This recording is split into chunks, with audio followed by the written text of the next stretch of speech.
大家好啊，我係達斯啊。今日拍一條片咧，就係關於教大家點樣喺呢個日本自駕遊嘅。依家眼前嘅呢一個網站咧，就係其中一個好常用而好方便大家遊客去使用嘅一個公司，就係 Toyota 啦。咁我今日會介紹兩間嘅，第一間就係呢間 Toyota，第二間就係呢個日產嘅。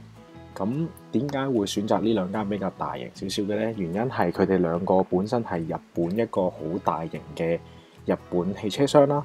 咁佢哋嘅質素係有保證嘅，咁亦都好方便我哋遊客去使用嘅。咁喺租車嘅時候，首先你第一樣嘢要安排同埋要去計劃嘅呢，就係你嘅人數同埋你嘅行李嘅問題。點解咁講呢？假設你係兩個人一齊去旅行嘅話，你每人有一件大型行李同兩個人，咁你會選擇你嘅 size 係幾大呢？四個人4個行李又會幾大呢？如果你兩個人行李租一啲細型嘅車，車尾箱唔夠擺，咁點算呢？係計劃咗你哋嘅行程之後，就要去諗嘅一樣嘢啦。究竟會唔會係每人帶一隻行李啊，定係點樣？咁呢 Toyota 呢係會有呢一個車輛及價格呢一樣嘢去教大家嘅。例如我哋可以睇呢個車型啦，咁就通常我哋假設兩個人嘅話呢，其實就揀呢個迷你型已經足夠噶啦。迷你型呢，其實就同香港普通嘅最細 size 差唔多嘅，咁佢嘅價錢由7000蚊到9000蚊不等啦，因為佢個 size 比較細啊。好似例如你見得到普通呢一啲 size 其實都係8100 yen 一日啦。咁如果係大啲房車呢一啲 size 咧，就可以擺到2件大行李嘅話咧，就可以10000 yen。咁 Toyota 喺呢樣嘢方面咧，係比起日產 Nissan 咧比較弱嘅，因為佢嘅例如我睇翻呢一架車啦，咁佢係冇講到究竟。佢官方嘅資料係冇講到究竟我能夠擺到幾多行李，佢連 size 都冇。咁日產比起 Toyota 咧，優勝嘅地方就係佢係可以，當你查閱呢一個車輛嘅時候咧，其實佢後面係有話埋 size 俾你聽。例如好似呢一架普通嘅轎車啦，最細嘅 size，咁佢係會有話俾你聽，實質你架車嘅 size 會係幾大㗎。咁例如呢個啦，920mm 高，1200mm 深，8.5米闊。唔係8.5米高，9.2米闊。咁呢個咧大概可以擺咗2件大行李嘅，但係大前提係佢將後面2個後座咧就撈低咗，變咗做倉嘅。但係如果你係2個人嘅話咧，就非常之適合啦。咁呢個就係一個出發前嘅提示啦，你哋要考慮咗人數同埋行李嘅問題。咁我哋通常去旅行啦，2個人啦，或者2到4個人啦，跟住4至6個人咧係會有即係通常都係呢一啲組合啦。咁如果你係8個人嘅，咁你咪其實就冇一個8個人嘅車噶啦，一定係7人車噶啦最大。因為其實你7個人其實都會租7人車嘅，因為7個人嘅話，其實你都要考慮翻嗰個7人車究竟擺唔擺得落嗰個行李嘅。例如我租最大嘅 SUV 卡啦，咁佢嘅 SUV 卡，我哋睇下有冇一啲7人車啊？例如好似呢啲咁樣7人 van，咁佢係擺到行李嘅。好似呢度咁，你見得到有司機2個，跟住中後座2個，最後座3個，7個。但係究竟呢度擺唔擺得落7人行李咧？其實佢係擺唔落嘅，除非你係要 share，即係 I mean 7件行李係擺唔晒啦。咁你唯一嘅辦法就只能夠，例如可能係6人 van 只能夠擺到6個行李，6個大行李加6個人嘅啫。咁如果你係7個人嘅話咧，其實就需要2個司機，可能係3個人一架車，4個人一架車，就一架SUV，例如好似呢啲咁，4個人啦，加後座，咁樣你先至可以足夠擺晒所有行李。咁 Nissan 咧就比 Toyota 優勝，就係因為佢又話俾你聽每一架車究竟嗰個 size 係點。好啦，咁到決定完你嘅車型、車嘅 size 之後咧，仲有啲咩要提示你嘅咧？就係要揀公司嘅位置，因為其實兩間嘅價錢咧可以話係差唔多嘅。如果你淨係用呢兩間，咁當然你可以用其他日本人常用嘅樂天啦。咁但係樂天其實嗰個相對地嗰個複雜嘅，即係嗰個手續嘅程序咧，係比起日產同埋 Toyota 係比較複雜少少嘅。咁所以我建議新手或者係唔想咁煩嘅成日去旅行嘅人咧，咁我就建議你哋用呢兩個為主嘅。係啦，咁考慮完車型之後咧，其實有一樣嘢就比較緊要嘅，就係你哋嘅行程安排去令公司嘅鋪頭位置去配合你哋嘅行程安排。咁啊，例如假設我哋有個 trip 就係喺好簡單，可能我哋喺大阪近機區啦，大阪府。咁我哋能夠有嘅位置係攞嘅位置喺日產會有啲乜嘢鋪頭咧？咁啊，關西空港一定有啦。咁跟住我哋嘅蘭波站亦都有啦。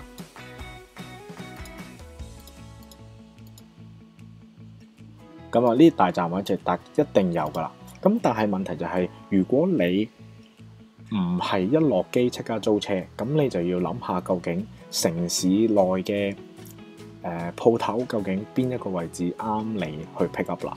因為日產同埋 Toyota 咧，其實佢哋嘅分店位置咧，亦係會唔同噶。咁啊，例如我揀呢間大阪蘭波站，佢就日產蘭波分店就喺 JR 蘭波站入面。但係 Toyota 咧，我哋睇下，Toyota 條 link 開唔到，咁我哋用第二個方法。係啦，咁我哋翻返嚟呢度之後咧，就 Toyota 嘅蘭波站嘅租車中心喺邊度咧？咁就喺一個後邊少少嘅位置啦，同埋喺大街嗰邊亦都有一個站嘅。雖然佢寫住 Terminal Store 啦，咁即係蘭波站，但係因為你知道大家知道日本所有嘅大站地底係基本上接近係通晒㗎嘛，咁佢可以話地下街嘅幾條街之後先至都仲係屬於嗰個蘭波站嘅範圍㗎嘛。咁而且我哋嘅蘭波站近住呢邊嘅南海電鐵站啦，然之後 JR 嘅蘭波站其實係一個好長嘅站，咁佢哋係駁通嘅。咁究竟呢個蘭波站嘅位置喺邊度咧？要實質再去揾下，但係佢嘅位置一定就冇啱啱 Nissan 嘅位置咁清楚，話喺蘭波站嘅呢一個位啦，係咪？咁就大家可以去了解下鋪頭嘅位置，然之後再作出決定。咁當然大前提啦，咁有啲人可能話唔中意 Toyota，淨係中意 Nissan， 又或者淨係中意 Nissan 中意 Toyota嘅話，咁就另計。咁啊，亦都要夾翻你哋去嘅時間，究竟呢間租車公司能唔能夠 provide 到提供到你想要嘅車款？好啦，咁準備功夫完晒啦，咁我就教大家試下租一次車，究竟睇下個狀態會係點樣。咁啊，我哋去翻第一頁先啦，我哋就撳呢個 reservation 啦，係啦。咁啊 Toyota 咧係冇中文嘅，咁Nissan 咧係有中文嘅，咁但係其實要基本輸入嘅嘢其實都唔難嘅。咁我試一次俾大家睇啦。咁例如呢個Toyota 點樣租車咧？咁嚟到呢度啦，咁你就首先要揾咗你想去 pick up 嘅地方。咁啊，例如我哋今次例如喺成田機場啦，咁我哋呢一個咁揀成田機場啦，成田機場店啦，佢話俾你聽嗰個時間幾多點啦，因為有一啲咧唔係24小時嘅。咁大家要留意清楚啦，咁要就翻嗰個你架機幾點 land 嘅時間，幾點降落機場嘅時間去就翻。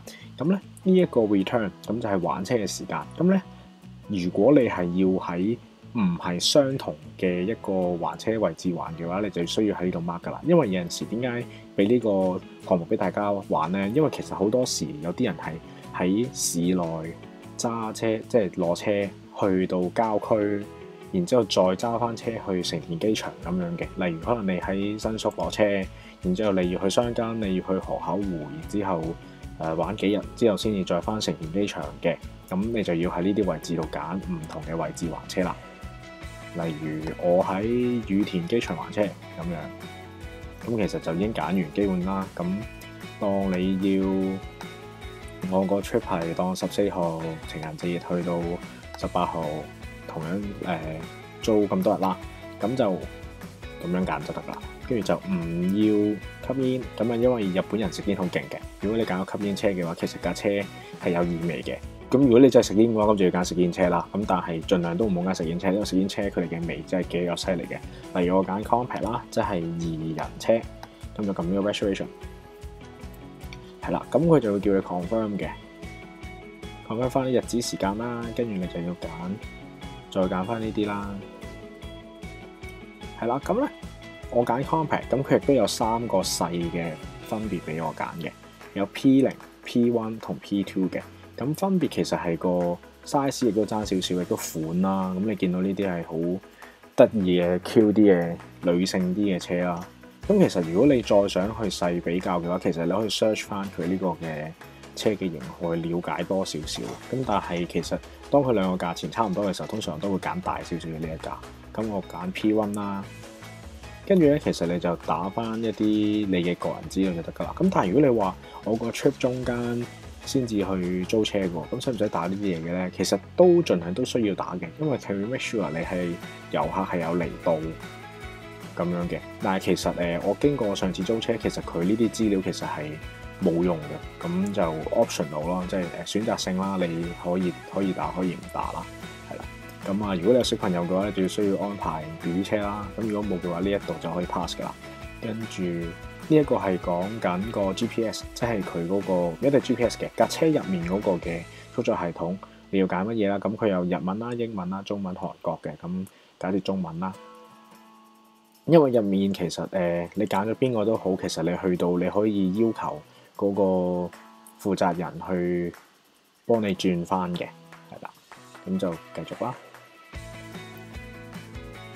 佢要我原來一定要我打嘅，咁我假設係搭國泰啦 CX111 啦。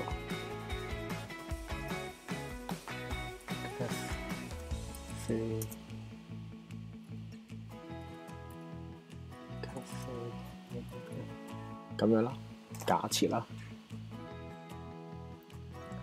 係啦，咁佢即刻已經俾嗰個實時嘅價錢俾你，38,000。咁我哋咁啊，呢啲基本資料啦，嗱，例如你填名啦，陳大文，姓陳，跟住你個 number， 其實我都冇一個 local 嘅日本電話嘅，通常我都係852，然之後99999999。咁當然嗰幾個999係真係填翻俾你啦，因為佢真係會 contact 你嘅。咁日本嘅其實可以用翻呢個，因為日本你打翻區碼嘅話，打翻個區碼佢哋都當 international 嘅 long data 翻俾你嘅。跟住 email 啦，一定要留 email 啦，因為佢會 send 翻個 confirmation 俾你嘅。咁你揀翻國際車牌啦。咁啊，留意喎，如果你去日本租車係一定要帶國際車牌，因為香港車牌係唔認可嘅喺日本，所以一定要有國際車牌。咁所以你一定要 at least 捱過咗 P 牌，你先至可以日本租車啦。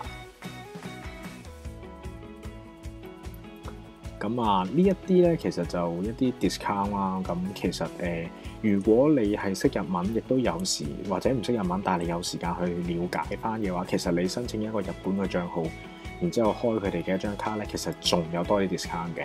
咁但係由於現階段我就唔試開嗰邊 account 俾大家啦。如果大家有需要嘅話，當然可以通知我啦。咁我亦都可以同大家一條教學片，就開翻日本嗰邊個 account 嘅。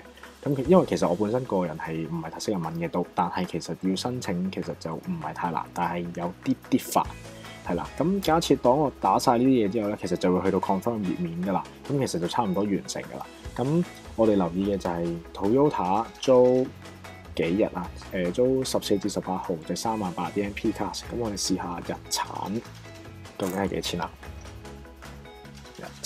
日產嘅位置就係呢個預約申請啦。咁啊，呢度就直接打翻你嘅所有資料就得㗎啦。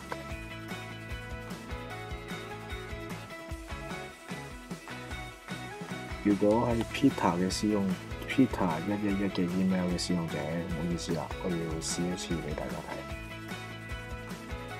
我確認咗咯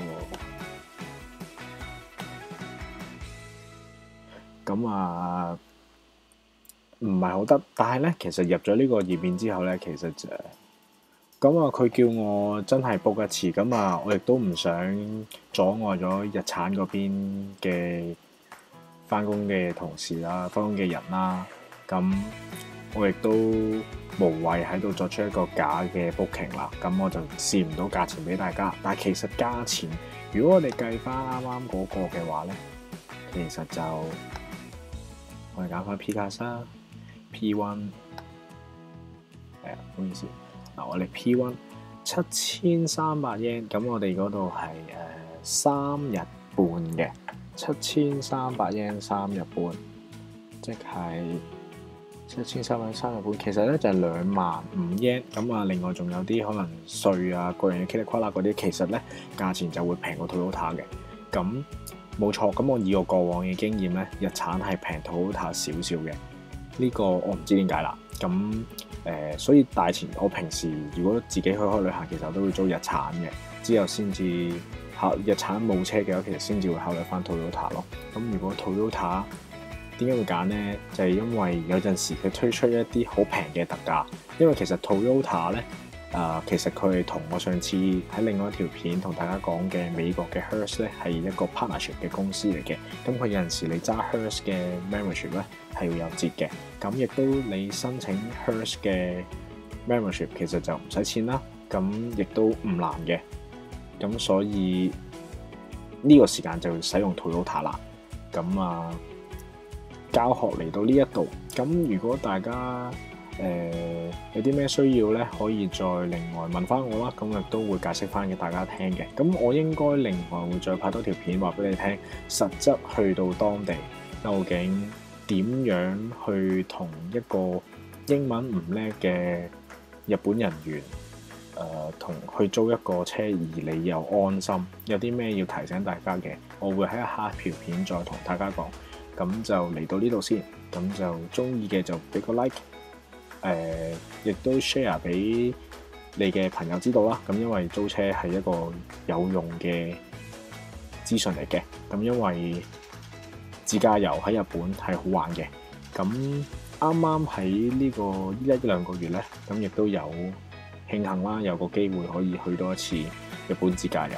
咁我如果唔懶嘅話咧，亦都剪少少片俾大家睇下，究竟自駕遊有啲咩嘢係同你鐵路遊或者係踩單車遊定係巴士遊有啲咩唔同咧？亦都可以同大家一嘢介紹下嘅。咁就嚟到呢度先，係咁，拜拜。